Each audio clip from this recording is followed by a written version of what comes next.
O carvão mineral. Este é formado a partir de quando o material vegetal se deposita no fundo de pântanos durante milhões e milhões de anos, materiais como plantas e árvores mortas. Após isso, essa vegetação se decompõe formando a tufa. A tufa é um carvão mineral fóssil e orgânico que se originou da alteração da matéria orgânica de restos vegetais e foi descoberto em áreas pantanosas, como por exemplo varjas de inundação, planícies costeiras e áreas de rios. O método de decomposição do elemento orgânico acontece em um ambiente ácido com teor de oxigênio baixo. De modo geral, a tufa contém aproximadamente 90% de água e, quando coletada e seca ao ar, o conteúdo cai para um valor aproximado de 40%. De modo do físico-químico, a tufa é um material poroso com alta polaridade e alta adesão a elementos metálicos de transição e moléculas orgânicas polares.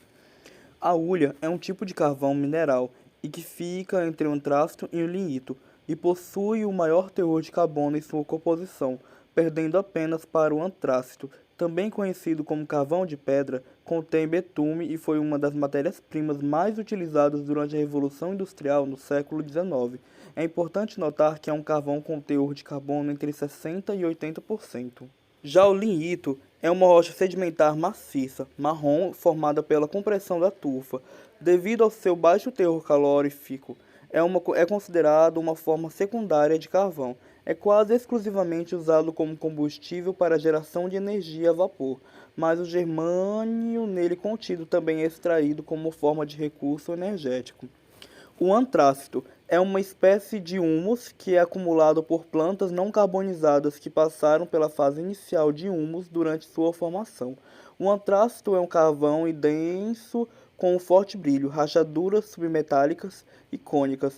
Possui baixo teor de matéria volátil, não é fácil de queimar, quase sem chama e fumaça e contém mais de 90% de carbono, o que torna o carvão de queima lenta. Devido a essas características, o antrácito emite alta energia por quilograma e tem muita pouca foligem quando queimado, o que torna um tipo de carvão mais popular e, portanto, o maior valor.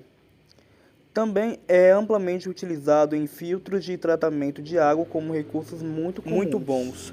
O carvão mineral marca um momento decisivo da história mundial do Brasil e do mundo, desde que foi descoberto, provavelmente na Idade da Pedra, quando foi usado para aquecer os primeiros habitantes da Terra durante a caverna. O carvão ganhou espaço e reconhecimento. O uso generalizado do carvão ocorreu durante a primeira Revolução Industrial. O carvão tornou-se o principal alicerce da industrialização do planeta. Por volta de 1880, o carvão era amplamente utilizado para a geração de energia. Cerca de 97% do consumo de energia vem do carvão. Quase 100 anos após o seu pico de exploração, esse mineral perdeu espaço devido ao petróleo e passou a gerar apenas 12% de energia. Com o passar dos anos, grandes crises ocorreram. O petróleo aumentou seu valor e o carvão ganhou espaço. Agora vamos falar um pouco sobre o petróleo. O petróleo é um material criado durante a decomposição de vários tipos de matéria orgânica em altas temperaturas e, em particular, pela decomposição dos plânctons. A formação do petróleo ocorre em locais de alta pressão. Como são locais sem oxigênio, as bactérias que estão ali presentes fazem a decomposição dos materiais orgânicos e depois gerando camadas de então chamado petróleo no subsolo, onde se acham em bacias sedimentares abaixo do oceano, e de mares ou lagos ou somente locais que possuem uma pressão específica. Se passa milhões de anos para que essa matéria orgânica sob alta pressão possa se tornar o que conhecemos como petróleo ou combustível fóssil. Por isso se busca cada vez mais por outras fontes de energia, quais não sejam finitas, logo que elas não se acabem com o tempo. Claramente, o petróleo é bastante eficaz na geração de energia. Porém, além de ser um recurso finito, ele é altamente prejudicial à natureza, porque o processo químico de mudança da matéria, a combustão, acontece de liberação de vários gases tóxicos, como por exemplo o óxido nitroso, o dióxido de carbono e também o metano. E esses gases são responsáveis por intensificar a poluição na atmosfera e agravam o efeito estufa. O petróleo é uma matéria-prima utilizada para todos e a todo instante, gerando uma renda monetária incrivelmente grande para aqueles que a possuem.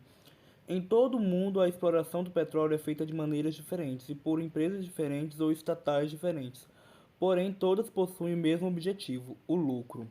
Antes do estabelecimento da Organização dos Países Exportadores de Petróleo, a OPEP, a rede internacional de mercado do petróleo era predominantemente dominada e controlada por grandes empresas multinacionais privadas, as então conhecidas como as Sete Irmãs. Entidades essas que possuem o controle sobre a exploração de petróleo nos países detentores de reservas petrolíferas. Devido a diversas transformações na organização dos países exportadores de petróleo atingiu todo o mundo e, de acordo com a OPEC de 2014, o total de petróleo extraído no mundo era de 21 milhões de barris a cada dia, e nos anos de 1960 e 2013 atingiu a marca de 72 milhões de barris de petróleo por dia.